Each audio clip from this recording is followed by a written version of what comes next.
Donc salut à tous, donc aujourd'hui on se retrouve pour une nouvelle vidéo, donc ce sera ma review sur l'épisode 15 je crois de Jujutsu Kaisen, donc la saison 2. Donc pour commencer, je tiens à vous dire, oui je n'ai pas fait les reviews de la semaine dernière de Jujutsu Kaisen. J'avais la flemme tout simplement pour être honnête, c'est pas très grave. On va essayer d'être plus régulier à partir de maintenant, voilà j'ai un meilleur setup, vous le voyez pas mais j'ai un superbe micro, c'est un peu mieux je pense, j'espère que ce sera mieux. Donc voilà. Donc on va parler donc de l'épisode 15 aujourd'hui de Jujutsu Kaisen, donc il s'appelle Oscillation 2. Donc dans cet épisode, l'épisode a commencé donc avec Toji, donc l'arrivée de Toji du Toji que voici. Donc on savait déjà avec l'épisode précédent avec la superbe fin de l'épisode précédent que Toji allait revenir dans l'épisode, enfin de revenir dans le combat. Et effectivement c'est ce qu'il a fait. Donc on a eu un combat d'environ 10 minutes pour où il s'est battu contre Dagon donc c'était un superbe combat, ça n'a pas duré très longtemps, c'était très très bien animé, j'espère qu'il y aura personne pour se plaindre cette fois, parce que ça devient redondant à force de voir tout le temps les mêmes se plaindre tout le temps. Enfin, tous les mêmes, je sais pas de qui on parle, mais je sais qu'il y a à chaque fois sur Twitter le meilleur réseau du monde, c'est de l'ironie. Il y a des gens qui viennent critiquer les épisodes à chaque fois que c'est juste pas assez bien animé à leur goût, je sais pas trop comment, je sais pas, leurs exigences sont devenues trop hautes on dirait, mais c'est pas grave. Donc on a eu un petit combat entre Dagon et Toji ici. Donc c'était un beau combat honnêtement. Ça a pas duré, ça a duré 10 minutes, mais c'était bien animé honnêtement. On a eu vraiment un combat physique entre les deux, pas de sort, rien, juste grosse bagarre entre les deux, c'était très bien. Donc après, une fois que on a passé ça, donc le petit combat entre Toji et Dagon. Donc Toji a tué Dagon, voilà, Dagon est mort en 2 épisodes malheureusement. Euh, Tout le monde est triste, je pense, pour lui. Tout le monde va le pleurer longtemps, mais il y a plus de Dagon, voilà. Et donc une fois qu'ils sont revenus dans le monde, il y avait de la vraie tension dans l'épisode pour le coup, une très bonne tension. Donc là on avait une tension par rapport à justement à Toji. On savait pas s'il allait être allié, s'il allait être méchant, s'il voulait tuer quelqu'un, parce qu'on sait que des personnes qui étaient là, c'est-à-dire Maki, le vieux et Nanami, c'est le le plus fort de. Il est très très fort, il est beaucoup plus fort que ces quatre-là. Megumi aussi, il est plus fort que ces quatre-là, sûrement. Et du coup, on s'est dit qu'est-ce qu'il va faire? Il peut tuer n'importe lequel à n'importe quel moment, donc est-ce qu'il va le faire? Au final, il l'a pas fait, il a envoyé Megumi dehors. Donc maintenant, on va voir ce que ça va donner. Est-ce que maintenant, la question que je me pose, c'est est-ce qu'il a fait ça parce que pour lui, Megumi est le plus fort? Et dans ce cas, je me pose vraiment la question d'à quel point Megumi est fort pour être plus fort qu'un Nanami ou même le vieux, je connais pas son nom. Ou juste parce qu'il a peut-être reconnu son fils, peut-être, je sais pas. On verra au prochain épisode ou dans plusieurs épisodes.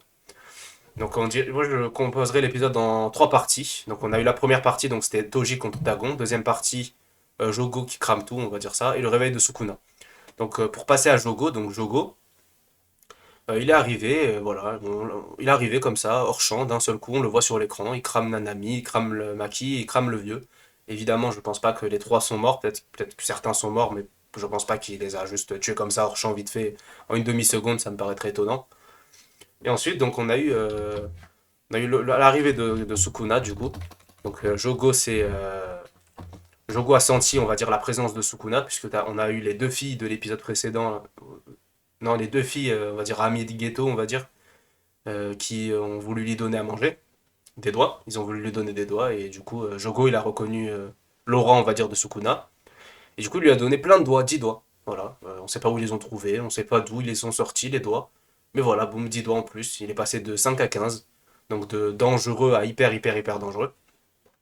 Donc l'arrivée de Sukuna, pour le coup, ça a été vraiment très, très bien animé. On a eu. Ça a fait plaisir à voir une très, très bonne OST, une OST menaçante pour un méchant. Ça fait plaisir ce genre de méchants-là dans les animés où vraiment on a une tension avec eux quand on les voit. On sait qu'il faut avoir peur d'eux parce qu'on sait pas ce qu'ils vont faire. Et là, ils ont très bien retranscrit ça à l'écran. On avait même Jogo qui stressait énormément. Et les deux méchants qui m'ont fait cet effet-là, évidemment, il doit y en avoir d'autres. N'hésitez pas à les dire dans les commentaires si vous les avez. Donc c'est Muzan, on l'a eu un petit peu dans la saison 1 avec les lunes inférieures, qui mettaient beaucoup de pression à ses adversaires, enfin aux lunes inférieures, et Meruem. Meruem, quand il est apparu, toutes les lunes, les petites fourmis chimères, voilà, il pouvait même pas parler, quoi, parce que il était beaucoup plus fort qu'eux. Et donc là, on avait à peu près la même chose avec Sukuna, et c'était très réussi. Et après Sukuna, bon, gratuitement, comme ça, il avait envie, là tu boomes les deux, voilà, les deux filles. Moi je me suis dit, non, il va pas les tuer quand même, il leur a dit relevez-vous, tranquille. Non, il les a tués les deux, tranquille, gratuitement. C'était gratuit. Mais voilà, il s'est fait plaisir le Sukuna. Et donc, Ça fait encore deux personnes de moins. Donc je pense qu'on va bientôt pouvoir parler d'arc comment dire? On va bientôt pouvoir parler de Massacre de Shibuya plutôt que Drame de Shibuya parce que ça commence à sentir mauvais tout ça. Plus Sukuna qui dit en plus de ça, je vais massacrer tous les citoyens, sauf un. Moi je pense que le seul dont il parle c'est Megumi justement qu'il va pas attaquer. Parce que peut-être il a des choses qu'il veut faire avec lui à mon avis, c'est ça. Il veut peut-être le contrôler je pense. Mais à part ça, voilà, ça va sûrement se transformer en massacre et c'est inquiétant puisque Sukuna, je pense que là actuellement, même Toji n'a pas du tout le niveau pour pouvoir peut-être se battre contre lui. Donc j'ai hâte de voir comment ça va se passer. Et l'épisode se finit du coup avec Jogo, avec Sukuna qui dit à Jogo que s'il arrive à le toucher une seule fois, alors il travaillera pour eux. J'ai beaucoup de mal à penser que Jogo va le toucher honnêtement. Mais bon, on verra bien.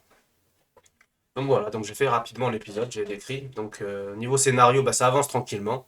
L'arc est toujours aussi bien, on est au 15e épisode de la saison 2 et pour le moment, pour moi, la saison 2 est une vraie réussite j'allais dire comparé à la saison 1. Non, la saison 1 est une réussite, mais beaucoup moins que la saison 2. La saison 2 est beaucoup mieux faite que la saison 1. Personnellement, je suis beaucoup plus pris dedans. Et j'ai hâte de voir à la suite encore comme d'habitude. Donc scénaristiquement, c'est très bien. Au niveau des animations, c'est très bien. Franchement, il n'y a pas de quoi se plaindre du tout. Je viens de voir que j'ai laissé la souris, j'espère qu'on la verra pas. Je crois qu'on la verra, c'est pas très grave. Donc voilà, au niveau des animations, c'est très très bien, etc. Donc j'espère que ça va continuer sur cela et ça pourrait devenir un arc légendaire. Je pense qu'un des meilleurs arcs que j'aurais vu, tout animé confondu. J'ai pas vu énormément d'animés, mais de ceux que j'ai vus, je pense qu'il pourra se hisser au sommet des meilleurs arcs, sûrement top 5 peut-être. Donc voilà. Donc c'est à peu près tout ce que j'avais à dire pour ma revue de Jujutsu Kaisen. Si vous avez des recommandations, peut-être de points plus précis que je pourrais aborder dans les autres revues pour être plus pertinent ou améliorer la technique, par exemple la caméra, mieux la placer ou quelque chose comme ça, n'hésitez pas à me le dire. J'essaierai de changer ça au mieux au prochaine vidéo. Donc ce ne sera pas la seule vidéo aujourd'hui, je compte faire une autre vidéo donc, sur Freerun, si vous voulez la voir, elle sortira le même jour que celle-là, donc le 4 novembre 2023. Et peut-être une vidéo sur World of Warcraft, donc ça n'a rien à voir, mais si ça vous intéresse, n'hésitez pas. Donc merci à tous et à la prochaine la semaine prochaine pour une autre review de Jujutsu Kaisen. Bye.